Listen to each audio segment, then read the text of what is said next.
ආයිබෝවන් කොහොමද සතියකට පස්සේ ආයිතාවා මට නිකන් ඉන්න දුන්නෙම නෑ හොඳේ ඔන්න මට ෆෝන් එකක් ගන්න උදව් කරා 6 දෙනෙක් කවුද මේ 6 දෙනා මම එහෙම මේ පොඩි විස්තර ටිකක් කියන්නම් එක්කෙනෙක් දන්නේ නෑ ඉසුරු මම ඔයාව කවුද කියලා දන්නේ නෑ හැබැයි ඔයා මට පොඩි උදව්වක් දාලා තිබ්බනේ කොහොම හරි කමන්නේ නෑ චූටි හරි පොඩි හරි නිකන් හරි කටින් හරි උදව් කරානේ ඒක තමයි වෙන්න ඕනේ පට්ටාතල් 5 දෙනෙක් හිටියා එයින් එක්කෙනෙක් ගැන විශේෂයෙන් කියන්න ඕනේ එයා සජබේ කෙනෙක් එයා කොළඹ සජබේ සජිත්ගේ පක්ෂයේ කණ්ඩායමේ එක්කෙනෙක් මට උදව් කරා එයා කුරුණෑගලට ආවා වාහනයකින් ආවේ ඉතින් ඒක නිසා තමයි ටික දවසක් ගියේ නැත්තම් දවස් දෙකක් තුනක් ඇතුළතම මට මේක ගන්න පුළුවන්කම තිබුණා හැබැයි එයා එනකන් ඉන්න ඕන නිසා තමයි ටික දවසක් ගියේ ඉතින් එයා කොළඹ ඉඳලා ඇවිල්ලා එයා ඊට පස්සේ මං ගාව කීයක් තියනවද කියලා අහලා ඒ ටිකත් එක්ක එකතු කරලා ඉතුරු ටිකට තවත් එයා ඇඩ් කරලා ගිනි ගින්දර ෆෝන් එකක් අරන් දුන්නේ ඉතින් බලන්නකෝ මම සජබේට බයිනවා මෙච්චර දවසක් බැන්න මාසයක් දෙකක් විතර හැබැයි අන්තිමට සජබේ කෙනෙක් උදව් කරේ අවුරුදු 3ක් මම පොට්ටු වෙනුවෙන් කතා කළා ඒත් බලන්නකෝ ඉතින් වෙච්ච දෙයක් නේ ඔන්න ඔහම තමයි මචං දේශපාලනේ පොලිටිකල් කියන්නේ ආතල්නේ ඉතින් මේ සතියේ මාර ගොඩක් දේවල් සිද්ධ වෙලා තියෙනවා මම ඔයාලට වීඩියෝ එකක් දෙකක් තුනක් 10ක් 15ක් නෙමෙයි වීඩියෝ 35ක් අරන් ඇවිල්ලා තියෙනවා ඇහුණාද වීඩියෝ 35ක් තියෙනවා මේ වීඩියෝ එකේ වීඩියෝ 35ක් හොඳේ ඔයා එකක් බලලා දෙකක් බලලා තුනක් බලලා තිනවා නම් කරන්න දෙයක් නැහැ ඒත් වට ඉස්සරහට ඇද වීඩියෝ 35ම බලන්න එක දිගට දෙනවා බලන්න මොකද මට දැන් මේ වීඩියෝ ටික ඔක්කොම බෙදාගෙන කරගෙන ඔයාලත් එක්ක කතා කරන්න අමාරුයි ඔයාලට මේ වෙච්ච ඔක්කොම ටික එක දිගට බලන්න දෙන්න ඕනේ කියලා හිතුණා මෙතන තියෙනවා පච තියෙනවා බොරු තියෙනවා බේගල් ඇදපුවා තියෙනවා කොටා කියපුවා තියෙනවා දැන් රට කරන්නේ කොටෙක් කියලා කියනවා මාර ආතල් ටිකක් තියෙන්නේ කුණු හarp තියෙනවා ඔක්කොම තියෙනවා මේක වැලක් වගේ තමයි වීඩියෝ 35ම එක දිගට බලන්න ලෑස්ති වෙන්න channel එක subscribe කරන්න. ඉතින් දන්නවනේ පේනවනේ සතියක් ගෙදර ඉන්න දුන්නේ නැහැ මට. කලින් මම කිව්වා මම නවත්තනවා මේක කියලා. එතකොට දෙන්නෙක් උදව් කරා. නේද? එතකොට මට ටිකක් මහන්සි පොඩ්ඩක් වැඩ ටීන අරකයි මේකයි කිව්වම ඒත් දෙන්නෙක් උදව් කරා. ඊට පස්සේ මට රට යන්න පොඩ්ඩක් උදව් කරන්න කිව්වම 3 දෙනෙක් විතර උදව් කරා. 4 දෙනෙක් උදව් කරා. ඊට පස්සේ දැන් ෆෝන් එක නැතුණාම 6 දෙනෙක් උදව් කරා. ඔන්න බලන්න කොහොමද නිකන් රීච් එක වැඩි වෙන විදිය. රීච් එක කොහොමද උඩට යන විදිය.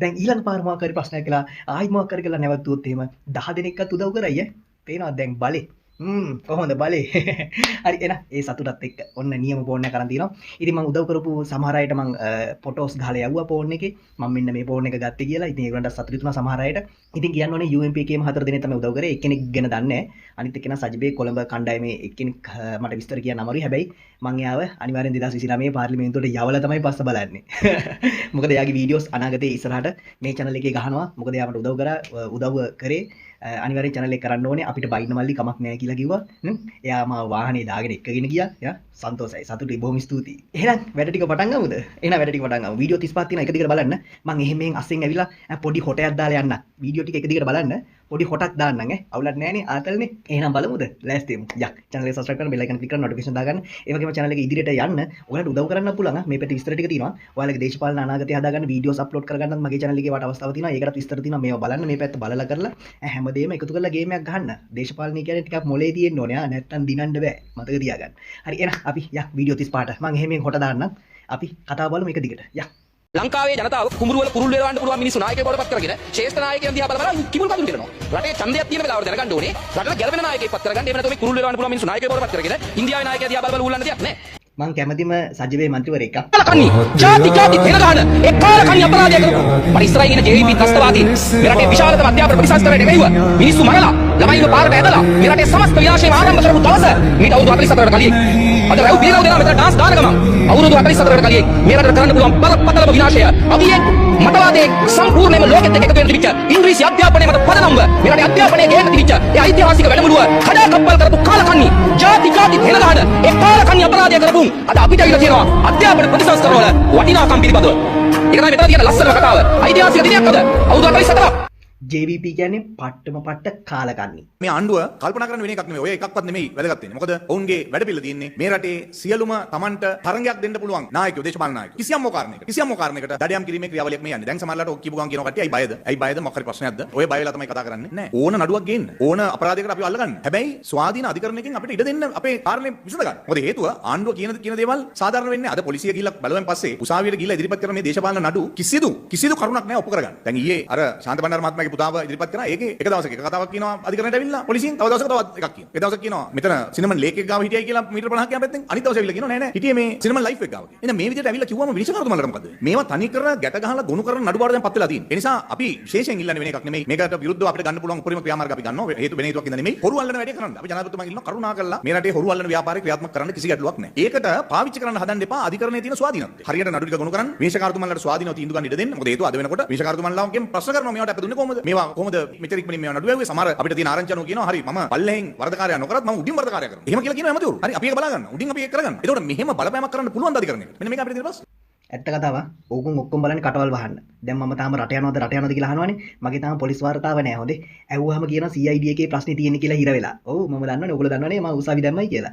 ඒකේ එතන හිර වෙලා තියෙනවා බඩු. ඉතින් මට තාම රට යන්න බැරි වෙලා තියෙනවා. අපි කතාව අහගෙන යන දිගටම. මං අහගෙන හිටියා මේ නීතිඥ මාතෘ කියනවා නඩු අහන එක වේගවත් කරන්න කල් දික් කරන්න. අපි නීතිඥ කුටියට එන කාලේ නම් තිබුණා මේ IQ පේපර් එක. බුද්ධිය බලන ප්‍රශ්න පත්‍රය. මේ මොකද්ද මේකේ කතාව? නඩු වැඩියෙන් තියෙන්නේ කොහෙද? මහේස්ත්‍රාත් උසාවියේ, දිස්ත්‍රික් උසාවියේ, හයිකෝට් එකේ. ඒවල උසාවි ගාන වැඩි කරන්න.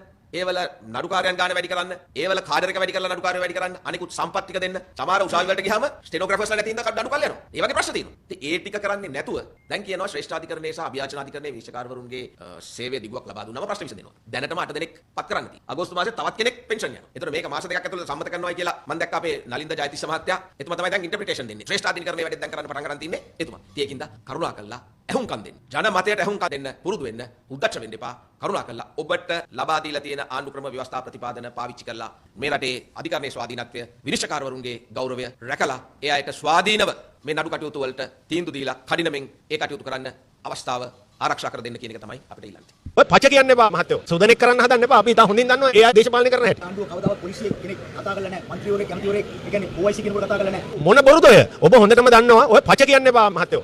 දැන් අපි දන්නවා සිවිල් ආරක්ෂක කමිටුව කොහොමද බිහි කරේ කියලා. හරි? පොලිසියේ OICට කතා කරලා තමයි තමන්ගේ සිවිල් ආරක්ෂක කමිටුව බිහි කරේ. ඉතින් ඒ නිසා මේ ආණ්ඩුව මේ සුදනෙක් කරන්න හදන්න එපා. අපි තා හොඳින් දන්නවා ඒ අය දේශපාලනය කරන හැටි. පොලිස්පතිතුමා හිටපු අර පරිච්ඡේද කෙනා දැන් කොහේ ඇඟිලි සලකුණු අර පිස්තෝලේ. ඉතින් රංග රාජපක්ෂට වෙච්ච දේම තමයි හටත් වෙලා තියෙන්නේ. පොලිසිය 154ට රාජපක්ෂලා කාලේ 152ට දේශපාලන ඇගිලි සිල්තල OICලා පත් කරයි කියලා කිව්වා. ඉතින් මේ ආණ්ඩුවට ඒකම කරනවා. මේ ආණ්ඩුව එහෙම කරන්නේ. ඔබ කියන්නේ ඔබ පාක්ෂිකෙක් ඉන්න. හත දාන්න නැත්තේ මොකද? දැන් කොයි ඉතින් මගේ එකක් දැන් මාස කීයද? මාසෙකමාරක් විතර වෙන පොලිස් දැන් වාර්තාව තාම නැහැ. තාම නැහැ මට වාර්තාව, පොලිස් වාර්තාව. ආත යා මේගොල්ලෝ එදා ජනාධිපතිවරුන්ට ඉස්සෙල්ලා අපිට මතකයි විවිධ අවස්ථාවලදී මේ වර්තමාන ජනාධිපති ධූරයේ සම්බන්ධව නොයෙකුත් ආකාරයේ විවේචන ඉල්ල කෙරුවා. මේකේ සම්බන්ධව තියෙන අධික බලතල සම්බන්ධව, ඒ වගේ මේකේ තියෙන විධායක බලතල අහුසි කරලා ඉවරලා ජනතාවට එහෙම නැත්නම් පාර්ලිමේන්තුවට මේකේ බලතල දෙන්න ඕනේ කියලා ඉවරලා තමුන්නාට මතක ඇති අනුර කුමාර දිසානායක මහත්තයා ඇතුළු මේ ආණ්ඩුව ඒ අවස්ථානුකූලව ප්‍රකාශ කෙරුවා. ඒ වගේ මට මතකයි එතුමාලගේ ප්‍රතිපත්ති ප්‍රකාශයේ ප්‍රධානම දෙයක් වෙලා තිබුණේ මේ විධායක ජනාධිපති ක්‍රමයේ අහුසි කරනවා කියලා. ඉතින් මේ රටේ ජනතාව ඇත්ත වශයෙන්ම බලාපොරොත්තු වෙන්නේ මේ ආණ්ඩුව බලයට පත් වුණාට පස්සේ අනිවාර්යයෙන්ම එතුමාලා මේ යෝජනාවල් කෙසේ වෙතත් විධායක ජනාධිපතිකම. ඒක තමයි මේ රටේ ජනතාව බලාපොරොත්තු වෙන්නේ. ඒක තමයි මේ රටේ ජනතාවට ඔබතුමාලා පොරොන්දු වෙන්නේ. නමුත් මෙතෙන්දී අද සිද්ධ වෙලා තියෙන්නේ මොකද්ද? අද ගෙනල්ලා තියෙන කැබිනට් යෝජනාව තුළ අපිට පේන්නේ විශේෂයෙන්ම අග්‍රවිනිශ්චයකාරවරුතුමා ඇතුළු මේ ශ්‍රේෂ්ඨාධිකරණයේ ඉන්න විනිශ්චයකරුන්ගේ විශ්‍රාමික සේවා කාලය දීර්ඝ කිරීම තුලින් අධිකරණයට යම්කිසි බලපෑමක් කරලා අර තමන්ගෙන් ගිලිහෙන ඒ බලය නැවත තමන් වටා කේන්ද්‍ර කරගැනීමේ ව්‍යාපාරයකට මේ අවතීර්ණ වෙන්නේ කියලා තමයි අපිට බරපතල සැකයක් තියෙන්නේ. ගෝත්‍රික තනතුරක් විධායක ජනාධිපති ක්‍රමය. ඡන්ද ක්‍රමයේ යම් වෙනසක් වුණා නම් එවැනි වෙනසකට ජනතාව විමුක්ති පෙරමුණ අපි සූදානම් බවත් අපි කියන්නේ. තවත් අපේ රට ජනාධිපතිවරණයක් එපා. විධායක ජනාධිපතිවරයා හොසි කරමු. විධායක ජනාධිපතිවරයා හොසි කරමු. එවැනිවෙන් අපි හැමදෙනාම එකතු වෙමු. පෙරටෙමු. විධායක ජනාධිපතිවරයා හොසි කරනවා. ව්‍යවස්ථා සංශෝධනයක් එපයි වසන්ත. කරන්න පුළුවන්. ඉතින් දැන් තුනේ ව්‍යවස්ථා සංශෝධනය කරන්නේ කොහෙද? අපිට ආපු තැන ඉඳන් ස්වභාවික අනතුරු හරි ස්වභාවික උපද්‍රව හරි ගෝලීය දේශපාලනයේ මතුවෙච්ච උණුසුම් නිසා ඇති වෙච්ච තත්ත්වයන් නිසා හරි මේ රටේ මිනිස්සුන්ට කන්න බොන්න දීලා ගොවිතැන් ටික කරලා රස්සා ටික දීලා රට ස්ටේබල් කරන්න ඕනේ ඉස්සර. ජනතාව කියනවා විධායක ජනාධිපතිවරයා හවුස් කරලා එපා. මේ යන විදිය හොඳයි. අනුර දිසානායක විධායක ජනාධිපතිවරයා වටිනාකම් එකතු කරා. ඔහු ලබා දු ආදර්ශයන් කැපකිරීම පරිත්‍යාගයන් නායකත්වයෙන් මේ සියල්ල විසින් අන්න ජනතාව කිව්වොත් නෑ. විධායක ජනාධිපති ධූරයත් පාවිච්චි කරන විදියම තමයි මේක තියෙන්නේ. මේක ස්වර්ණමය අවස්ථාවක් නෙමෙයිද? ඉතින් මම කිව්වා ජනාධිපතිතුමාගේ අවශ්‍යතාවයක් තිබුණා. ඔහු විපක්ෂයේ ඉන්න කම්ම කිව්වා විධායක ජනාධිපතිවරයා හවුස් කළ යුතුයි. විධායක ජනාධිපතිවරයා හොසි කරමු. ඒකට අවශ්‍ය පාර්ලිමේන්තු බලය ජනතාව විසින් ඔබතුමාලට දීලා මම ඒකයි කියන්නේ ඒකට අවශ්‍ය කරන ජනමතය ගන්න ඕනේ. ඒකට ඒකත් එක්ක ඔබ කියනවා වගේ ජනතාව කියයි එපා දෝනද කියලා අපි ඒ වෙලාවට එක්ක බලමු. මම නම් කැමති ඇත්තටම රටට ඉන්න ඕනේ නායකයෙක් ඉන්න ඕනේ ජනාධිපති කෙනෙක් ඉන්න ඕනේ ඒක නතර කරන එකට මම කැමති නෑ මම දන්නේ නැහැ කොහොමද සජබේ ප්‍රතිපත්ති UMP ප්‍රතිපත්ති කොහොමද කියලා මම දන්නේ නැහැ හැබැයි මම කැමති ජනාධිපති කෙනෙක් එහෙම ඉන්න ඕනේ කියන කතාවේ තමයි මම ඉන්නේ ශේෂාධිකාරකරුගේ දූර කාලය වැඩි කරගන්න මේ ආණ්ඩුව 159 දෙනා ජනතාවට තියන්න නැතුව අත්උස්සනම නම් එහෙමනම් මහමැතිවරණයක් තියන්න නැතුව පාර්ලිමේන්තුවේ දූර කාලය වැඩි කරගන්න මේක 159 දෙනා අත්උස්සන්නේ නැතුව ඉන්නවා කියලා අපිට හිතන්න බැරි කමක් නැහැ ආණ්ඩුක්‍රම ව්‍යවස්ථාව අනුව 50 කෙටුම්පතක් සංශෝධනය වෙනවා නම් එහෙම නැත්නම් ආණ්ඩුක්‍රම ව්‍යවස්ථාවක් සංශෝධනය වෙනවා අපි කවුරුත් දන්නවා ශේෂාධිකරණයේ මත විමසන්න හැබැයි දැන් මේ ශේෂාධිකරණ විනිශ්චයකාරකරුගේ දූර කාලය වැඩි කරන්න ඒ ප්‍රශ්නය සම්බන්ධව ඒ අදාළ අධිකරණ ක්‍රියාවලිය සිද්ධ කරන්න වෙන්නේ ඒ අයට තමයි මේ අදාළ අවනඩුව අහන්න වෙලා මේක අපි අවනඩුවක් කියලා කියන්න ඕනේ මොකද හේතුව ආණ්ඩුක්‍රම ව්‍යවස්ථාවක් සංශෝධනය කරලා අලුත් ආණ්ඩුක්‍රම ව්‍යවස්ථාවක් ගෙන්න ආපු NDP ආණ්ඩුව අද ආණ්ඩුවට පැලැස්ස එළමින් සිටිනවා අලුත් ආණ්ඩුක්‍රම ව්‍යවස්ථාවට මේකේ විනිශ්චයකාරකරුගේ දූර කාලය වැඩි කරන්න ගේන 50 කෙටුම්පත පත ආර්ථික වශයෙන් සංශෝධනය විමසන්න වෙන මේ නිෂ්කාරණු විශාල අබැද්දියකට මුහුණ දෙන්න. මේ රටේ දූෂණ විරෝධී පනතේ වරදකට මේ හසුවන තත්ත්වයක් නිර්මාණය වෙලා තියෙනවා. අල්ලස් දීම අල්ලස් ගැනීමත් වැරදි. එතකොට මේ අල්ලස් දෙන්න යන එක ගැන තමයි අපි කියන්නේ විමර්ශනය කරන්න ඕනේ කියලා. මොකද නිෂ්කාරණු මේ කියලා අපිට අපේ දුර කාලේ වැඩි කරන්න කියලා නෑ. අද අධිකරණ සේවා සංගමය මහේස්ත්‍රාත්වරු අධිශාධිකරණ නිෂ්කාරණු කියලා අපිට මේක අවශ්‍යත් නෑ කියලා. නීති සංගමයක් තියෙන අවශ්‍ය නෑ කියලා. හැබැයි එහෙම තියෙද්දි ඇයි උපරිමාධිකරණ නිෂ්කාරණුන්ට මේ පගාව දෙන්න උත්සාහ කරන්නේ? ඇයි මේ තෑග්ගක් දෙන්න උත්සාහ කරන්නේ? විශාල ගැටලුවක් තියෙනවා. අපි දකින අර්බුදයක් අපි දකිනවා. අපි හිතනවා මේ රටේ ශ්‍රේෂ්ඨාධිකරණ නිෂ්කාරණු කවදාකවත් තමන්ගේ නඩුව තමන්ම අහන එකක් නෑ. එතුමාලා ඉදිරියට ආවම එතුමාලා පැහැදිලිව කියයි මේක අපිට අහන්න මේක ජනතාවට ඉදිරිපත් කරන්න කියලා. ඒ කියන්නේ ජනමත චාරණය ඉදිරිපත් කරන්න කියලා ශ්‍රේෂ්ඨාධිකරණ කියයි. මොකද අපි දන්නවා අපේ රටේ ගෞරවනීය ශ්‍රේෂ්ඨාධිකරණ නිෂ්කාරණු ප්‍රමාණයක් ඉන්නේ. ඒ අය මේ කරද අපිට මේ ප්‍රශ්න මුහුණ දෙන එකක් නෑ. තමන්ගේ නඩුව තමන්ම අහන එකක් නෑ. හැබැයි අපිට යම් තාක් දුරට අපිට යම් පෙරීමක් කරන්න පුළුවන්. අධිකාර ශාස්ත්‍රයේ දියලා ඉන්න නීතිඥයෝ හැටියට දේශපාලක හැටියට නෙමෙයි කිසියම් ආකාරයකින් මේ සංශෝධනය මේ රටේ නීතියක් වෙලා ආර්ථික වශයෙන් සංශෝධනයේ සාර්ථක වුණොත් එහෙම පැහැදිලිව අපිට කියන්න සිද්ධ වෙනවා අපිට පූර්වගතනය කරන්න වෙනවා. මේ රටේ ප්‍රජාතන්ත්‍රවාදයේ හැකිලිම සහ මැතිවරණ නොතැබීම කියන කාරණේ සම්බන්ධ විශාල ගැටලුවක් ඇති වෙන්න පුළුවන්. දැනටත් පළාත් සභාව මැතිවරණේ හකුල්ලා දාලා තියෙනවා මේ ආණ්ඩුව ඉදිරියේදී. අපිට පැහැදිලිව අපිට පූර්ව අධිගමනය කරන්න පුළුවන්. මහා මැතිවරණේ ඒ වගේම ජනාධිපතිවරණ ඕමම ඇකිලිලා යන්න පුළුවන් සාධි වයස දීර්ඝ කරගන්න පුළුවන්. ශේෂාධිකාර නිෂ්කාරණයේ දුර කාලය වැඩි කරගන්න මේ ආණ්ඩුව 159 දෙනා ජනතාවට තියන්න නැතුව අත්උස්සනම නම් එහෙමනම් මහා මැතිවරණයක් තියන්න නැතුව පාර්ලිමේන්තුවේ දුර කාලය වැඩි කරගන්න මේ 159 දෙනා අත්උස්සන්නේ නැතුව ඉන්නවා කියලා අපිට හිතන්න බැරි කමක් නැහැ. පැහැදිලිව මේ අත්උස්සයි. ඒ වගේම තමන්ගේ ජනාධිපති ජනතාවට කොච්චර එපා වුණත් ජනාධිපතිගේ දුර කාලය වැඩි කරගන්නත් මේ 159 දෙනා මේ විදිහට අත්උස්සයි කියලා අපිට පූර්වගතනය කරන්න පුළුවන්. ඒ නිසා විශාල ගැටලුවක් තියෙනවා. මේ ගැටලුව මහ ජනතාව තේරුම් අරගනි. ඒ වගේම අපි දන්නවා අපේ රටේ උගත් ශේෂාධිකාර නිෂ්කාරවරු කිසි ලෙසක තමන්ගේ නඩුව තමන්ගේ අහකට අහන්න තත්ත්වයක් නිර්මාණය කරගන්නේ නැහැ. මොකද තමන්ට බලපාන සම්බන්ධ අතර ගැටනයක් තියෙන නඩුවක් අහන එකක් නැහැ. ඒ අය ඒක පැහැදිලිවම ජනමත විචාරණ යොමු කරයි. සහ මේ අල්ලස් දීම මේ පගාව දීම සහ මේ තෑගි දීම අපේ රටේ මේ තෑගි දීම උත්සාහ කිරීම රැත්න දැරීම අපේ දූෂණ විරෝධී පනත ප්‍රකාරව ඒ වරදක් කියන එක වෙලා අපි කියන්නේ. දැන් මේ හැමෝම බය නැහැනේ. දැන් ජනතාවට මැන්ඩේට් එකක් දීලා තියෙනවා. ඔබලා කිව්වා 159ක දූරයක් තියෙනවා. හරි. බය වෙන්න ඕනේ නැහැ ජනතාවට. හරි. එහෙනම් අපි ජනතාවගෙන් ප්‍රශ්න කරමු. අපි රෙෆරන්ඩම් එකකට ගිහිල්ලා ජනමත විචාරණය ගිහිල්ලා අපි අවංකව මේක ජනතාවගෙන් අහන්නේ න්‍යාය වියදම් කරගෙන මේ රටේ මිනිස්සු සල්ලි නාස්ති කරන්නේ කොට පරමාධිපත්‍ය කියන්නේ ජනතාවනේ දීලා තියෙනවා. මට ඒක අදාළ නැහැ. මම මේ අහන්නේ පරමාධිපත්‍ය කියන්නේ ජනතාවනේ. මට ජනතාවගේ අපි අහන්නේ ජනතාව කැමතිද කියලා. පොහොසත් රටක් ලස්සන මට මිනිත්තුවක් දෙන්න මේක පැහැදිලි කරගන්න ඕන. මේ රටේ තිබ්බේ යමක් කරනකොට මේ හැම එකේම මේ අයිතිකාරයෝ ටිකක් එනවා වටේ. හැබැයි මේ පරිපාලන කටයුත්ත කරනකොට ඒගොල්ලෝ අත ගහලා ඒගොල්ලන්ට ඕන විදිහට පාලනය කරන්න දෙනවා. මේක තමයි මේ රටේ තිබ්බ ප්‍රශ්නේ මෙච්චර කාලේ. මට දැනගන්න ඕන මාපල වාතයි මට අදටත් බයක් තියෙනවා. ඔබලා ආයි දිවස් ගහයිද කියලා. මිනිස්සු ඉල්ලීමක් කරලා තියෙනවා මේක ඉක්මන් කරන්න කියලා. මට තේරෙන්නේ නැහැ ඔබලා ඇයි මේ විනිශ්චයකාර මේ කවුද නීතිඥ මහතුරු ළඟට යන්නේ. ඒගොල්ලන්ගේ අදහස් ගන්න. හොඳයි ගන්න. හැබැයි අවසන් සීරස ගැන නම් කතා කරලා වැඩක් නැහැ. කෙලිම පූප දෙන channel එක තමයි සීරස. ඔය ඉන්න මාධ්‍යවේදිය අයියෝ කාලකන් බලන්න ගුන් අහන ප්‍රශ්න ගොන් ආතල අපිට වැඩක් නැහැ ලවරගලු මේගොල්ලෝ. ඒ දවස්වල කොහොමද අනිත් උන් එක එල්ලි එල්ලි යන විදිය. කාලකනි සීරස. තූ විතරක් නොදකින් කාලකනි 70.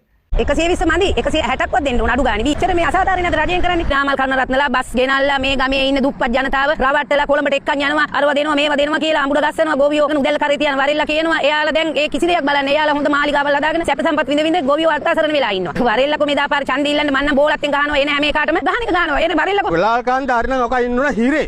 ඔක කරපු අපරාධ වලට. අනිවාර්යෙන් ලාල් නම් බල්ලු. ඕකුන් ඉන්න ඕනේ හිරේ. පාර 70. යක් කතාවේ ඉදිරි කැලට. ඔව්. ඒ තරම්ම අසික්කද බල්ලු. නෝතෝන් අපි දන්න පණ පිටි මිනි පුච්ච අපේ සහෝදර පණ පිටි පුච්ච කොන්නු.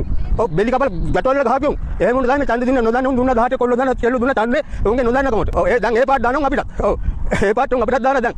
බලු 70. වෙන ඕන කියන්නම දෙයක් නැහැ. ඕලිනේ ගිහිල්ලා දුන්නා නේද? අනුර කුමාර දිසානායක. ඔව් මම දන්නවා අපි දුන්නේ නැහැ කොට හිතේ යටින් හරි දුන්නා.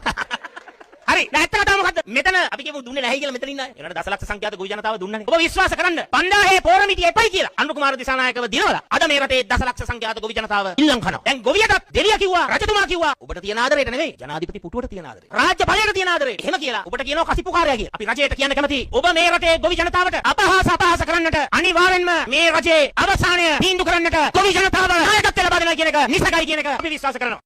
විපක්ෂ නායක සජිත් ප්‍රේමදාස මහතා හම්බන්තොට සූරියවැවදී ගොවි ගැටලු පිළිබඳ සාකච්ඡා කිරීමේ ජනහමුවකට සහභාගී වුණා. කිලෝ එකක් සඳහා 136ක මුදලක් යනවා අනිවාර්යයෙන්. මේක 140ක් හෝ 150ක් තමයි සාධාරණ මුදලක් ඉල්ලන්නේ. ඔබතුමාගේ නායකත්වයෙන් ආණ්ඩුවක් යටතේ අපිට මේ එක එක යාගෙන හිඟා ගන්න සල්ලි මේ සහන ආධාර මොකුත් එපා. සහතික මිලකට යූරියා හොන්ඩේ රුපියල් 5000ක් වෙළඳ වල දාන්න අපිට මේ සහන ආධාර පෝර දෙනවා. ඒ වපුරනකොට ඕන පෝර ටික මේ ගොයන් කපන ලාට අපිට වැඩක් නැහැ. අපිට ඒ සල්ලි එපා. සෑම කුමරකටම අදින්න උගේ වදින්න කම කුමරක් නැහැ. එදා ගොයන් කකා කිව්වේ කිලෝවට 150ක් දෙනවායි. පාර්ලිමේන්තුවේ පනතක් ගෙනල්ලා මේ සහතික මිල ස්ථාවර මිල රටේ නීතිය බවට පත් කරනවා. ඔබ සියලු දෙනාම හොදකින් ඇඳෙව්වා. ජනාධිපතිවරයා ඇතුළු ඔබ රවට්ටපු ටොම් පච රැළ අද ගොවියා අනාථ කරලා තිබෙනවා. අපි රැස්සි ඔබත් සමග මහ පාරට බහලා ගොවි ජනතාවගේ ගොවි අයිතිය සුරක්ෂා කරන්නට අපි ප්‍රජාතන්ත්‍රවාදීව සටන් වදිනමු. ඒක පැත්තකින් ගොවි ජනතාව අනාථ කරන. තවත් පැත්තකින් ප්‍රජාතන්ත්‍රවාදය විනාශ කරන. අභියාචනාධිකරණ සහ ශ්‍රේෂ්ඨාධිකරණ ගරු විනිසුරුවන් ඒ අයව පත් කරන්නේ. අද පුරපාඩු රැසක් තිබෙනවා. අනික් පැත්තෙන් විනිසුරුවන්ගේ විශ්‍රාම යන වයස දැන් වෙනස් කරන්න හදනවා. මොකද්ද ජුඩිෂල් සර්විසස් කමිෂන් එකේ ගරු විනිසුරුවන් කිව්වේ? මේ යෝජනාවට විරුද්ධව 65යි. පක්ෂව බිඳුවයි. ඊළඟට රැස්ුණා නීතිඥ සංගමය ඒකමතිකව මේ රජයේ උත්සාහය සහ මුලින්ම ප්‍රතික්ෂේප කරා. දැන් විනිසුරුවොත් කියනවා නම් එපයි කියලා. නීතිඥවරුනුත් කියනවා නම් එපයි කියලා. කාගේ උමනාවටද මේක කරන්නේ? Tamanට කීකරු අධිකරණයක් නිර්මාණය කරන්නටයි වර්තමාන ජනතා විමුක්ති පෙරමුණේ ආණ්ඩුව 120කට ළඟට ගෙනල්ලා දුන්නොත් ප්‍රමිතියට තියෙන ඒවා ගන්නවා. මෙතන මේ කුසිකර්ම අධ්‍යක්ෂකලවත් ඔබතුමාලවත් බබාලා නෙවෙයි. ඇත්ත කොස්ට් එක වී කිලෝ එකද? 106ක් විතර යනවා. ඒකට 3න් 1 එකතු කරන්නකෝ. 3න් 1 එකතු කරපුවාම නාඩු. එතකොට 106ට 3න් 1 එකතු කරන්න ඔබතුමාලා සූත්‍රයට අනුව එතකොට එනවා 141යි 145. අන්න ඒක ගොවියට දෙන්න. ඒ නිසා just now දැන් ඕනේ ඒක. ඒ නිසා ආයෙ කල්ලාරින්න කරන්න දෙයක් නැහැ. අපි ඉදිරි ක්‍රියාමාර්ගයකට ලෑස්තිලා ඉන්නේ. අපි ඉදිරි ක්‍රියාමාර්ගයකට ලෑස්තිලා ඉන්නේ. අපි කොළඹට එන්න ඉන්නේ. අද ගෙවල් වල කන්නේ නැහැ අපේ. රස්සේද නැවිලා තියෙන්නේ. ඒ නිසා අපේ දරුවන්ට පොතක් ගන්න, පෑනක් ගන්න අපි අසරණ වෙනවා. අපිට දැන් ඕන 140ට එහා කතා මොකුත් වැඩක් නැහැ. 140ක් ඕන ඒක තමයි අපේ ෆයිට් එක. රටේම අය විශ්වාසයෙන් රට යන තැන මාතා විදේශ රැකියා ආයතනය කුරුණෑගල. මෙතන මේ කුසිකර්ම අධ්‍යක්ෂකලවත් ඔබතුමාලවත් බබාලා නෙවෙයි. හරි? ඒ නිසා අපි ව්‍යාපාර වලින් ඉදිරිපත් කරන නම් කවුරුල්ල ව්‍යාපාරේ කොච්චරද සමුද්‍රේ කොච්චරද අපිට ආයේ මේ භෝජන සංග්‍රහයක් වගේ එකතු වෙලා ගණන් හදන්න දෙයක් නැහැ මේකේ. අපි අපේ ලේකරට ඉදිරිපත් කරනවා මෙන්න වියදම්. ඒ ටික ආයෙත් ඒකල හොර කරන්නේ නැතුව ඇත්ත කොස්ට් එක වී කිලෝ එකට යනවා. ඇත්ත කොස්ට් එක 106ක් විතර යනවා. ඇත්ත කොස්ට් එක ඒකට 3න් 1 එකතු කරන්නකෝ. 3න් 1 එකතු කරපුවාම නාඩු. එතකොට 106ට 3න් 1 එකතු කරන්න ඔබතුමාලා සූත්‍රයට අනුව එතකොට එනවා 141යි 145. අන්න ඒක ගොවියට දෙන්න. ඒ නිසා just now දැන් ඕනේ ඒක. ඒ නිසා ආයෙ කල්ලාරින්න කරන්න දෙයක් නැහැ. අපි ඉදිරි ක්‍රියාමාර්ගයකට ලෑස්තිලා ඉන්නේ. අපි කොළඹට එන්න ඉන්නේ. ඒ නිසා කරුණාකරලා අපි ඔබතුමාලා ඉල්ලනවා. අර අනුරාධපුරේ ගියා වගේ ඇලේ ගලන වතුරයි. අර මේ කොස්ට් එකට එකතු කරන්න එපා. අනුරාධපුරේ කියපු කතාව මෙතන කියන්න එපා. ඔබතුමාලා කොහොම ගෞරවයෙන් ඉල්ලනවා. ඔබතුමාලා මේකේ 4 මොන පාගම ඇමතිවරු බිම සටන් කරපු කට්ටිය. 140 තමයි අපේ මිල. 140 දෙන්න කොස්ට් එක අපේ හැම දෙයකම බඩු මිල වැඩි වෙද්දි අද ගෙවල් වල කන්නේ නැහැ අපේ. රස්සේද නැවිලා තියෙන්නේ. ඒ නිසා අපේ දරුවන්ට පොතක් ගන්න, පෑනක් ගන්න අපි අසරණ වෙනවා. ඒ නිසා කරුණාකරලා අපි වගේ තමයි ඉල්ලනවා. මේ ප්‍රශ්නෙට අපිට විලක් ඕන. වී වල පොඩක් ඉන්නකෝ. ඒ අපිට හම්බෙලා නැහැ. ඒ නිසා කරුණාකරලා just අපිට දැන් ඕන 140ට එහා කතා මොකුත් වැඩක් නැහැ. 140ක් ඕන ඒක තමයි අපේ ෆයිට් එක. 140ක් ඕන. ජය වේවා. දැනට ගත්තොත් කවුරු පිළිගන්න දේ ගොවියන ජීවිතය හොඳ දැනගෙන වැඩි. ඒක අපි කවුරු පිළිගන්න ඕනේ. ඒක ප්‍රශ්නයක් තමයි විශාල ප්‍රමාණයක් පිළිබඳව සුදුසු නැතුව. වේලාගෙන ඉන්නේ ප්‍රශ්න තියෙනවා, කපඩා කරගෙන ඉන්නේ ප්‍රශ්න තියෙනවා, මිල තීරණය කිරීමේ ප්‍රශ්න තියෙනවා, ඔක්කොම ප්‍රශ්න.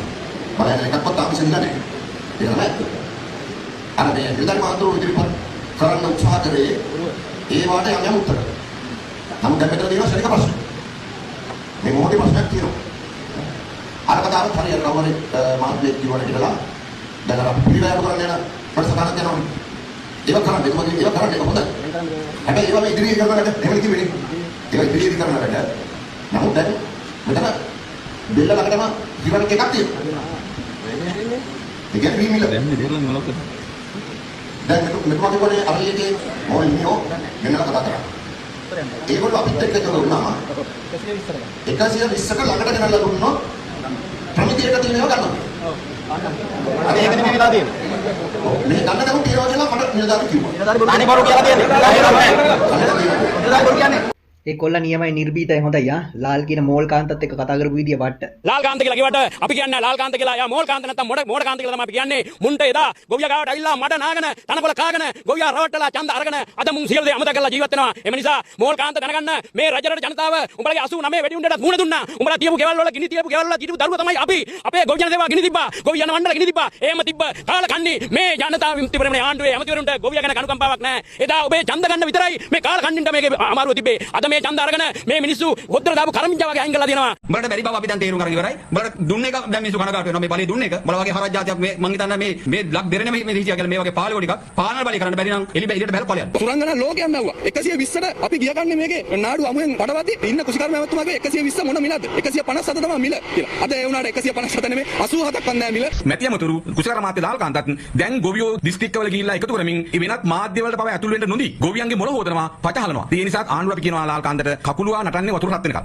ලාල් කාන්ත කියන්නේ මිනිහෙක් නෙමෙයි කන්දර අමුමා මුසතේ. ඔව්වත් තියා දාන්න මීඩියා එකට. එන්න නෙමෙයි වැඩි නැටි අකුණු ගන්න ඕන මුන්ට. ළමයිට කැද ටිකක් බොන්න ඊයට අරගෙන ගිහලා විකුණ ගන්න විදියක් නැහැ. මොකද රුපියල් 80යි 85යි. ණය තියනවා කියන්නේ ලොක කෝටි. මොනවා මරණාධාර සමිතිය සල්ලිත් අරගෙන තියෙන්නේ. ලාල් කාන්තගේ ඔය කා තමයි ඔක්කොම කරන්නේ. ලාල් කාන්ත කියන්නේ තනිකර මීහරකේ. උඩට ඉත්තර ගොතරන්නේ නැහැ. යලමාතක අඳුරන්නේ නැහැ. නාමකරණ දීපේලා පක්ෂේ කට්ටිය 4-5 දෙනෙක් එකතු කරගෙන ගෙවන වෙන සාධාරණ කියලා. අපි මේ පළවෙනි පාර විතර වේලේ මං හිතන්නේ අවසාන වතාව මේ කපඩාවට වේලා. අපිත් මේක දෙන්න කරන් දෙන්න නැතුව වේල පින්නා. පක්ෂේ ඡන්ද දීපු මිනිස්සු කැමති නැහැ මේ අවස්ථාවේදී රජයේ දෝසාවන නමුත් ජනාධිපතිතුමා තේරුම් ගන්න ඕනේ මෙච්චර විරෝධයක් වෙනකොට මේකට ගන්න ඕනේ ක්‍රියාමාර්ග මොකක්ද කියලා. හැකරුන්ට ගිය සල්ලි ආවට ගියාවට ජනතාවගෙන් ණය කරගන්න බෑ. IMF නියෝජිත ප්‍රකාශ කරනවා. විමුක්තිය ස්ටොඩ්රිගෝගේ සටහනකයි වාර්තා කරන්නේ. සයිබර් හොරකමකින් රජයට සිදුවන මූල්‍ය පාඩුව පියවා ගැනීම සහ මහ ජනතාවගේ බදු මුදල් යොදවා ගන්නේ නම් ඒ බව පැහැදිලිව අයවැය සඳහන් කළ යුතු බව ජාත්‍යන්තර මූල්‍ය අරමුදලේ මෙරට දූත මණ්ඩල ප්‍රධානී එවන් පෙපාජියෝ ප්‍රකාශ කරන තියෙනවා. එය රාජ්‍ය මූල්‍ය කළමනාකරන පනතේ අයවැය ක්‍රියාවලට අනුකූල විය යුතු බව තමයි ඔහු එලෙස ප්‍රකාශ කර තිබෙන්නේ. බලන් ගියාම IMF හොඳයි ඔක්කොටම වඩා අයවැයට ඇතුළත් කිරීමෙන් මහ ජනතාවට මෙන්ම පාර්ලිමේන්තුවට ඒ අධීක්ෂණය කිරීමට හැකිවන බවත් නීති අනුකූල භාවය විනිවිද භාවය සහ අවශ්‍ය අනුමැතිය ඉන් ලැබෙන බවත් පෙපාජියෝ සඳහන් කරනවා. ජනතාවගේ මුදල් සයිබර් සොරකමකින් සිදුවන මූල්‍ය පාඩුවක් පියවා ගැනීම සඳහා යොදා ගන්නේ නම් ඒ සහ පැහැදිලිව නීතිමය පදනමක් තිබිය යුතුයි කියන එක තමයි එම සටහනේ වාර්තා කර තියෙන්නේ. ලෝකේ වැඩිම බාලා ගල්ලඟුරු ආපු රට, ලෝකේ වැඩිම හැකරුන්ට සල්ලි ඇදපු රට, ලෝකේ වැඩියෙන්ම ඒවා ආපහු ගෙවපු රට. මේවා අපි ගෙවලා තියෙන්නේ හොඳේ. දැන් ආපහු ළඟ දවස් 2-3කින් එන තෙල් මිල සංශෝධනයෙන් ඕනනම් ගෙවලා දාන්න පුළුවන්. ඩොලර් බිලියන 2.5 ලොකු ගානකුත් නැහැ නේ. ඕක ජනගහනයෙන් බෙදුවට පස්සේ එක්කේට වැටෙන්නේ 7.75යි. දැන් ඔය කියමනක් තියෙනවා මෙහෙම. ඡන්දේ තියෙන කාලෙට මොකද මොලේ තියෙන කාට බලේ නැල්ලු, බලේ තියෙන කාට මොලේ නැල්ලු. ඔය කියමන හරියද මං අහන්නේ. බලේ තියෙනකොට මොලේ නැල්ලු. ඒ කියන්නේ කාටද පාලකයන්ට බලේ තියෙන, ඒකට උන්ට මොලේ නැහැ. වැරදි වැඩ කරනවා. මොලේ තියෙන කාට බලේ නැල්ලු. ඒ කියන්නේ අපි වගේ කට්ටියට හරියනවා කියන විදියට. මොලේ තියෙනවා බලේ නැහැ. ඕක හරියද මං අහන්නේ. නෑ නෑ. මොලේ තියෙන ජනතාව අරුන්ට දීලා දැන් පාලකයන්ට කියන මොලේ නැහැ කියලා. ඒද ඕක මෙහෙම හදාගන්න. ඒක ඉතිහාසයට අයිති තරහ වෙන්න එපා. මේ කීවාට සත්‍ය කියන්න වෙන නිසා කියන්නේ. ඡන්දේ තියෙන කාලෙට මොලේ නැහැ, මොලේ තියෙනකොට ඡන්දේ නැහැ කියලා හදාගන්න. සමාවෙන්න ඕනේ කීවට. මෙච්ච වැඩේ කිව්වේ. මම ඇතරදී හම්බුණා ලංකාවේ තිබෙන ඛනිජ පිළිබඳ විශාල ලෙස ගවේෂණ කරපු කණ්ඩායමක්, මහාචාර්ය කණ්ඩායමක්. උන් ලැස්ති මුළුමඩේ ඛනිජ වල නිදිය දැන් ලබා ගන්න ප්‍රයෝජනේ වගේ මුදල් ප්‍රමාණය වගේ 7-8 ගුණකින් වැඩි කිරීම සඳහා සලස්ම උන්දාව තිබෙනවා. අන්න එතෙන්ට අපි පණ පොවන්න ඕන. හොස්පිටල් දැන් අපි පාවිච්චි කරන සම්පත් වලට අමතරව තවත් ඒවා නිෂ්පාදන වලට ගියොත් විශාල ප්‍රමාණයකින් ආදායම් ගන්න පුළුවන්. මුළුමඩේ ඛනිජ වල නිදියත් එහෙමයි. කිරිවාන ගල් නිදියත් එහෙමයි. උණු ගල් නිදියත් එහෙමයි. යපස් නිදිත් එහෙමයි. බේරුවල මොහොතේ තියෙන තෝරියම් විශාල මිලාදික තෝරියම් ඔක්කොම වටිනා සම්පත් අපිට තිබෙනවා. මන්නාරම් ද්‍රෝණියේ මෙගාවොට් 2000ක විදුලිය හදන්න පුළුවන්. සුලම් බලෙන් විතරක් මතක බලන්න. සුලම් බලෙන් විතරක් මෙගාවොට් 2000. අද අපේ රටේ තියෙන මෙගාවොට් 2000ක අවශ්‍ය 2500ක අවශ්‍යතාවයක් තිබෙනවා. රටේ මත දෛනික අවශ්‍යතාවය මෙගාවොට් 2000යි. මන්නාරම් ද්‍රෝණිය හුලං වල විතරක් හදන්න පුළුවන්. එතෙන්ට අපි තාක්ෂණය ගේන්න ඕන. එතන අපි කර්මාන්ත පටන් ගන්න ඕන. අපේ රටේ මේ ගොවි බිම්, පුරන් උණු හේම් බිම් වස් හදන්න පටන් ගන්න ඕන. අපිට අපි මොන විදිහට කිව්වත් අපිට ඉතාමත් වාණිජ වටිනාකම් සහිත සම්පත් අපිට අඩුයි. අපිට තාම තෙල් නැහැ, අපිට ගෑස් නැහැ, අපිට රත්තරන් නිදි නැහැ, තුත්නායක නිදි නැහැ, තඹ නිදි නැහැ. මූ කියන ඒවා උඹලා ඉතින් විශ්වාස කරානේ. ඉතින් ඒකනේ මේ හැමදේම ඔක්කොම කොහමද දැන් මේ පළවෙනිදා ගිහලා නුවරඑළියදී කිව්වා එක එක තැන්වලදී කිව්වා අහවලා හිරේ දානවා කියලා. හරියටම මේ පළවෙනිදා ජනාධිපතිවරයා ගිහින් කිව්වා 25 වෙනිදා අපි එක්කෙනෙකුට තීන්දුව දෙනවා කියලා. හරියටම 25 වෙනිදා තීන්දුව දෙන්න තිබ්බ දවසේ කල් දාලා 9 වෙනිදා තීන්දුව දුන්නා. හරියටම ඇතිවරණ හරියට අනුර කුමාර තමයි දැන් නඩු තීන්දුව ලියන්නේ. අනුර කුමාර නඩු තීන්දුව ලියන විදියට සමහර තීන්දුව අපිට අද පෙනි පේනවා. ඒගොල්ලෝ බලන්නේ අපේ කටවහලා අපි හිරේවල වල දාලා අපිව නැති කරලා අපේ කතාව කටවහලා අපිව බය කරලා මේ රටේ පාලනය දිගටම ගෙනියන්න පුළුවන් වෙච්ච. එහෙම ගෙනියන්න බෑ මිත්‍රවරුනි. සිඳ බිඳ මොහදර පාප, සිඳ බිඳ මොහදර පාප, දැල්වූ දහම් ප්‍රදීප, දැල්වූ දහම් ප්‍රදීප. සිඳ බිඳ මොහදර පාප, සිඳ බිඳ මොහදර පාප, දැල්වූ දහම් දැල්වූ දහම් ප්‍රදීප. හෙලි කළ අප හෙළදීප තිලෝවග බුදු සමිදේ, තිලෝවග බුදු සමිදේ. ගිලෙන් ඔබේ ගුණ. පහුගිය කාලේ රුපියල් 50,000 ලක්ෂෙත් දීලා බාගෙට හදපු ගෙවල් තියෙනවා. එහෙම තියෙනවා ගෙවල් 91,000ක් තියෙනවා. තන තන බාගෙට හදපු. සමහර ඒවා අපි පදිංචිත් නැහැ. ඒවා තේරුමක් නැති වෙලා තියෙනවා.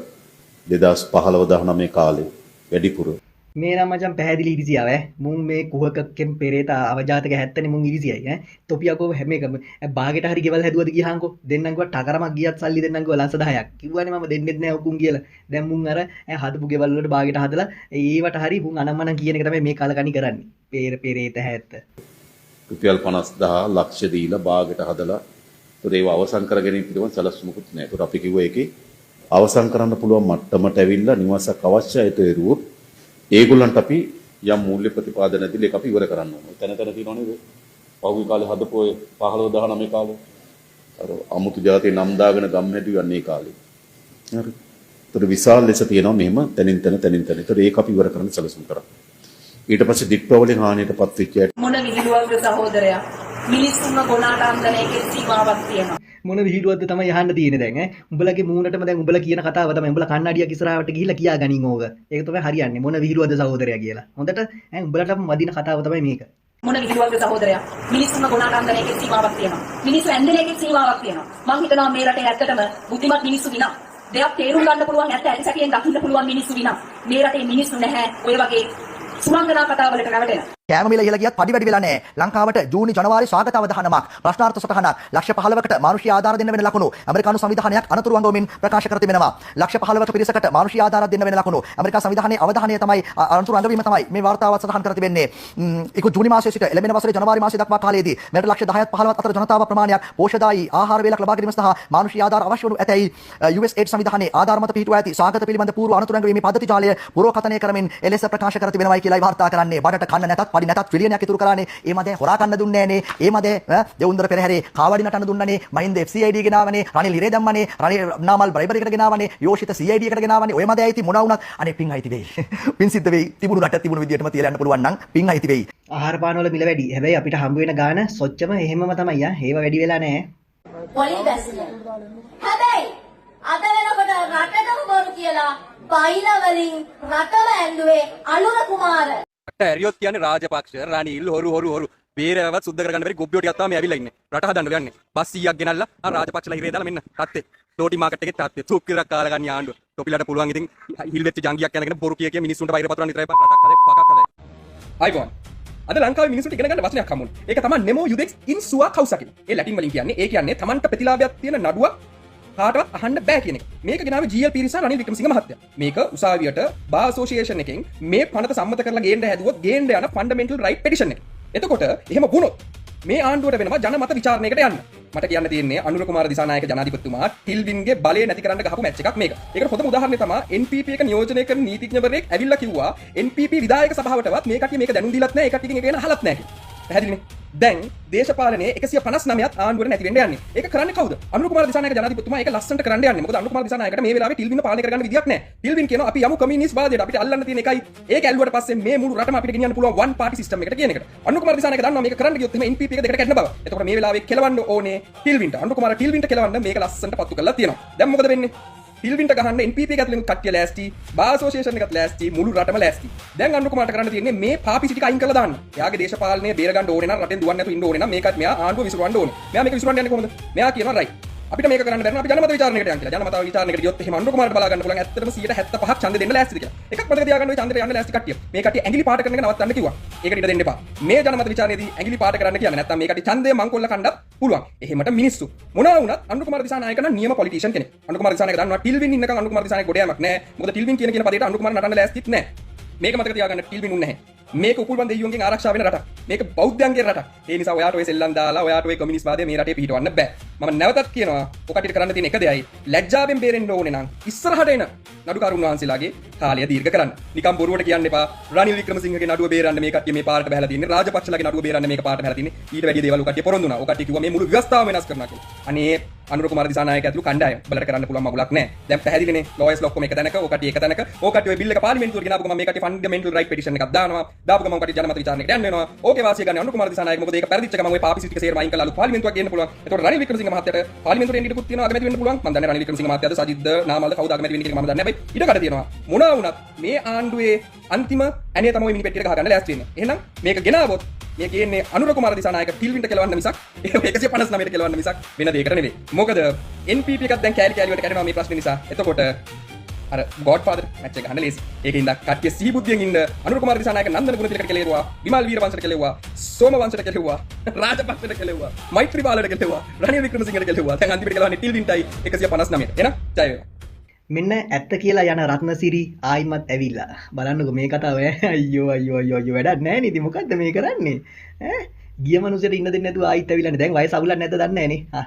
මිනිස්සු වයසට යනකොට ඔවුන්ගේ ධාරිතාව පටු වෙනවා. ඔවුන්ගේ ක්‍රේ ශක්තිය අඩු වෙනවා. දැන් මම රට දන්නේ මම ලේඛකයෙක් කවියෙක් හැටියට. ඉතින් ගත වූ කාලය තුළ මගේ නිර්මාණ ජීවිතේ හුඟක් දුරට අඩාල වුණා. ඇත්තටම කෙරුණේම නැති තරම්. දැන් මට විවේකයේ අවශ්‍ය බව මට දැනෙනවා. ඒ නිසා මම සාමාන්‍ය ජීවිතයට යන්න තීරණය කළා වෙනත් කිසිදු බැඳීමකට යටත් නොවි. මට වඩා ධාරිතාවෙන් පුළුල් ශක්තිමත් හොඳ සභාපතිවරයෙක් මේකටපත් වේවි. ඔහුට අවශ්‍ය සියලු උදව් කරන්න මම සූදානම්ින් ඉන්නවා. මේ රජය ගෙනියන අති දැවැන්ත කාර්යයට මම ඈත ඉඳන් සුවපතනවා. අවශ්‍ය වූ විට උන් විට මගේ ශක්තිය පිරිනමන සූදානම්ම ඉන්නවා. ජාතික ජාතික පුස්තකාලහ ප්‍රලේඛන සේවා මණ්ඩලයේ සභාපතිවරයා හැටියට මා පත් කරනු ලැබුවේ 2024 දෙසැම්බර් මාසේ 16 වෙනිදා. එතෙන් සිට වසරකුත් මාස 7ක කාලයක් මම අඛණ්ඩව ඒ තනතුරේ කටයුතු ආවරණය කරගෙන මගේ ශක්ති ප්‍රමාණයෙන් වැඩ කරගෙන ආවා. නමුත් මට තේරෙනවා මගේ ධාරිතාව සහ මගේ පෞද්ගලික කායික ශක්තිය වෙහෙස විඩාව තවදුරටත් දරා ගන්න අමාරුයි කියලා. ඒ නිසා ඒ වගේ පෞද්ගලික හේතුන් නිසා මේ තනතුර නිවත්වන්නට තීරණය කළා. ඒ මගේ ඉවත්වීමට වෙනත් කිසිම හේතුවක් බල නොපෑ බව ඉතාමත්ම කාරුණිකව මතක් කරන්න කැමතියි. මේ රජයත් ගරු ජනාධිපතිතුමා කෙරෙහි මා තුළ පැවති විශ්වාසයත් ගෞරවයත් එදා වගේම අංශු මාත්‍රයක්වත් නොවෙනස්ව පවතින බවත් ඉදිරියටත් රජයේ මේ ආයතනයේ කටයුතු වලට මගේ ශක්ති ප්‍රමාණයෙන් උදව් කරන්න මම සූදානම් සිටින බවත් කියන්නට කැමතියි. ජාතික පුස්තකාලහ ප්‍රලේඛන සේවා මණ්ඩලයේ සභාපති ධුරයෙන් ඉවත් වීමට අවසර ඉල්ලා මා ඉදිරිපත් කළ තිබූ ලිපිය ගරු අමාත්‍යතුමාත් අමාත්‍යාංශ ලේකම්තුමාත් බාර නොගෙන තවදුරටත් මගේ සේවය ආයතන වෙනුවෙන් ලබා දෙන ලෙස කළ කාරුණික ඉල්ලීම මට පිළිගන්නට සිදු වුණා. එය හුදෙක් මගේ පෞද්ගලික අභිමතය අනුව කටයුතු කිරීමක් නොව රජයේත් ආයතනයේත් ජනතාවගේ අපේක්ෂාවන් වෙනුවෙන් කළ කැපකිරීමක් බව නැවත වරක් මතක් කළ යුතුයි. ඒ නිසා තවදුරටත් මගේ සේවය ජාතික පුස්තකාලහ ප්‍රලේඛන සේවා මණ්ඩලයේ සභාපති ධුරය සඳහා ලබා දෙන්නට මම එකඟ වුණා.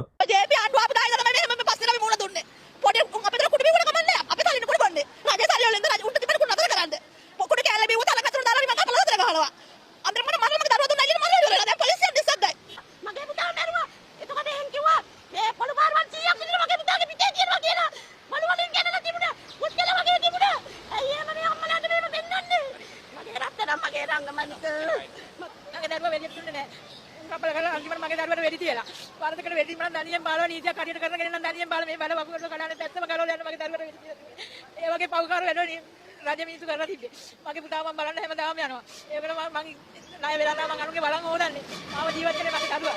මගේ පුතාගේ නම ජනිත් හංසක මීගමුවේ නිදාගෙන හිටපු දරුවව මීගමුවේ දුංගල් පිටියේ පොලිසිය මැඩම් අරගෙන ගියේ. අරන් ගිහින් 54 ගැහුවා. මගේ දරුවා මේ වෙඩි වැදිලා පණ පිටින් අරන් ගියේ මගේ පුතාව අපිට දුන්නේ මල කඳ.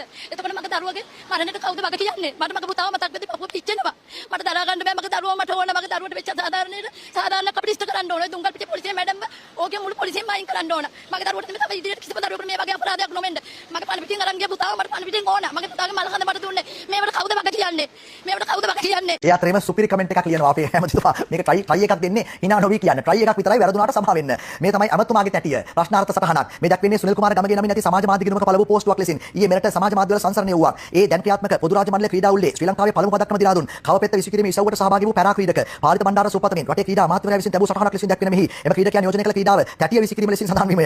මේ අදාළ පෝස්ටුව පළ කිරීමේ විනාඩි 38කට පසුව ගත තිර ඡායාරූපයක් ලෙසින් දක්වුණත් මේ වන විට නම් එවැන්න ක්‍රීඩා අමාත්‍යවරයාගේ අදාළ සමාජ මාධ්‍ය ගිණුමෙන් නැහැ. එක්ක පෝස්ටුව මකලා නැත්නම් මේ කවුරු විසින් හෝ ක්‍රීඩා ඇමතින මඩ ගහන්න සිදු කරපු දෙයක්. සිදු වෙන්න පුළුවන් ඒ දෙකෙන් එකයි. රටේ ක්‍රීඩාව කරන තැන සිටින මහතන කවපෙත්ත විසිකිරීමට තැටිය විසිකිරීමයි කියන තරම් ක්‍රීඩා නුගතෙක් නොවන බව අපගේ විශ්වාසයයි. ක්‍රීඩාවේ හාත්පස හඳුනන ක්‍රීඩා පුස්තකාල වැනි උදවියට අපහාස වන ලෙස කවුරු විසින් හෝ මෙවැන්න පළ කර ඇතනම් හරිම කැතයි. නමුත් ක්‍රීඩා අමාත්‍යාංශ Facebook පිටුවේ පාරිත බණ්ඩාර සුපතමින් පළ කර ඇති පෝස්ටුවේ පෙර සංස්කරණයේ එඩිට් හිස්ටරි නම් තැටිය කතාව එලෙසම දැක ගන්න පුළුවන් කියලායි කියන්නේ. අනිවන්ද ඒකම තමයි කතාවේ එලෙස කියන්නේ. අපි නම් කවදාවත්ම මේ කවපෙත්ත ඇරෙන්න තැටිය කියලා නම් අහලා නැහැ. දන්නේ නැහැ. ඉතින් පත්තරේ තියෙන විදිහට කිව්වේ Facebook සටහනේ ඕගොල්ලන්ගේම නම් අපි ඒක දන්නේ නැහැ. ඕගොල්ලන්ගේද කියලා දන්නෙත් නැහැ. ඕගොල්ලෝම තමයි කියන්න ඕන තැටිය කතාව මොකද්ද කියන එක. කවපෙත්තයි තැටියයි දන්නේ නැනේ බං බලහන්කෝ ඉතින් තැටිය කරකවනවත් ඔගේ කියන්න ඉතින් මුන්ගේ පුච්චන්න ඕනේ තැටියේ තියලා ආලකන්නේ. දැන් යන්නේ මරු කතාවට. දැන් තමයි මරු කොටා තමයිලු මේ දවස්වල ජනප්‍රියම. කවුද කියන්නේ කියලා බලන්නකෝ. හොඳ නෑ හැබැයි කොටා කියලා කියන්න පව්. දවස්වල මිටියාරේ තමයි දක්ෂිණ දවස්වල. දවස්වල මිටියාරේ තමයි දක්ෂිණ දවස්වල. මිටියාය තමයි දක්ෂ. ඉස්සරලා පැය 8ක් ඇහැරිලා පැය 4ක් නිදාගත්තා නම් දැන් පැය 10ක් ඇහැරිලා පැය 2ක් නිදාගන්න. ඒත් නිින්දයක් නැති. ප්‍රශ්නේ ඇවිල්ලා තියෙනවා. ඒ දවස්වල මුන් ඇඳ ජොක්කු ඔන්න කතාවක් හදලා මරු යට කලිසම් හොම බැරි වුණානේ. අයියෝ ඊත් එකක් තියෙන්නේ. මේක ඇඳ ගන්න. මේක ඉල්ලන්නේ. ඉතින් ඉන්නවද මොකද? ඕක කවුරුත් ගලවලා බලන්නේ නැහනේ.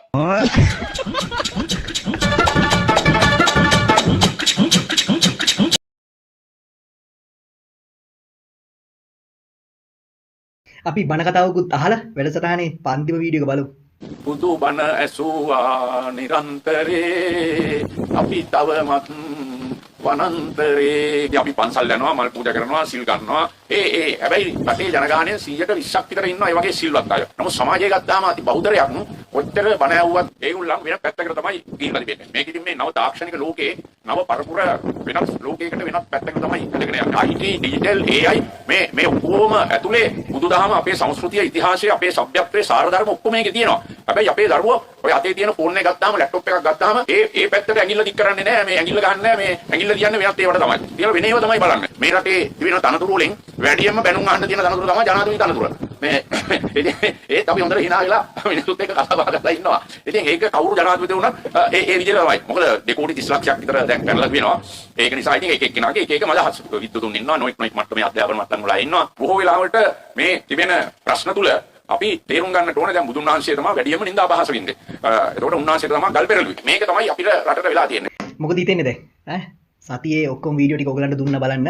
ඔය සෝෂල් මීඩියා එකේ ජනප්‍රිය වෙච්ච views වැඩි වෙච්ච රීච් වෙච්ච වීඩියෝස් තමයි මම ඔයාලට ගෙනාවේ. ඉතින් මොකද දැන් හිතෙන්නේ කොහමද? ඇත්තටම මේ සතිය ඔයගොල්ලෝ ගත කරා හොඳින් ගත කරාද? ජීවත් වෙන්න අමාරුයි කියලා පේනවද? හාල් සේරුවක් ගන්න සල්ලි අතේ තියෙනවද?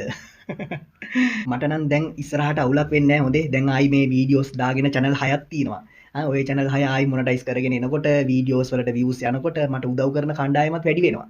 දැන් මට දෙන්නයි තුන් දෙනා උදව් කරේ. දැන් මට ෆෝන් එකක් නැහැ. මම channel එක නවත්තනවා කියලා කිව්වම 6 දෙනෙක් උදව් කරා. දැන් ළඟටම ඇවිල්ලා වෑන් එකේ දාගෙන ගිහිල්ලා වාහනේ දාගෙන ගිහිල්ලා උදව් කරන්නේ. ඉතින් ඒක නිසා මට ටික ටික තව ඉස්සරහට යනකොට ප්‍රශ්න අඩු වෙයි. ඕගලන්ගේ ප්‍රශ්න වැඩි වෙනවා නේද? මගේ channel ටික බලන subscribe කරලා like කරන මේ ඕගලන්ගේ ගෙවල් වල ප්‍රශ්න වැඩි වෙනවා නේද? මොකද කරන්නේ ඒකට? කරන්න තියෙන්නේ ලොකු දේවල් නෙමෙයි. අපිට ඡන්දේ ගන්න ඕනේ. එහෙම නැත්නම් අපි පාරට එන්න ඕනේ. ඒවා මම හිමින් සැරේ ඔයාලගේ ඔළුව වලට දෙන්නම්. ඒ දවස්වලට ඒ විදියට වැඩ කරමු. එතකොට ඔයාලගේ ප්‍රශ්නත් අනාගතයේ ගෙවල් වල අඩු වෙයි. ඔයාලගේ හිත තියෙන ওই බර ඔක්කොම ටික නිදහස් කරගන්න පුළුවන් වෙයි. එහෙනම් ලෑස්ති වෙන්න. channel එක subscribe කරන්න, bell icon click කරලා notification දාගන්න. මගේ channel 6ක් තියෙනවා. ඒ channel 6ම ඔයා බලන්න ඕනේ. ලෑස්තිලා ඉන්න ඕනේ හැම එකකටම. හරිද? පාරට එන්න ඕන වුණොත් අනිවාර්යෙන් එන්න ඕනේ. අපි රනිල් මහත්තයාව කොහොම හරි මේ ප්‍රශ්නේදී ඉස්සරහට දාලා ගේන්න ඕනේ. ඊට පස්සේ අපි බලමු මොකද කරන්න කියලා නේද? සජිබී ඉන්නවා, තව කණ්ඩායම් ඉන්නවා. අපි අනිවාර්යෙන්ම හරි පිළිවෙලට වැඩ ටික කරගෙන හරි නායකයා තෝරගන්න ඕනේ. මොන වුණත් මොන නායකයා හරිද වැරදිද කොහොම වුණත් මේ අවස්ථාවේ නම් රනිල්ව අපි කොහොම හරි මේ ගේම් එකට දාගන්නම ඕනේ. ඔතනින් අපි අද වැඩසටහන අවසන් කරමු. අපි වෙනදා විදියට සුපුරුදු පරිදි හෙට ඉඳලා channel 6ම පටන් ගමු. අද මම ගෙනාවේ මේක මේ සතියක ලෝඩ් එකක්. වීඩියෝ 35ක්. හරි එහෙනම් අද දවසේ සම කරනවා. අපි හෙට දවසේ ඉඳන් සුපුරුදු පරිදි උදෑසන හවස හමු වෙමු.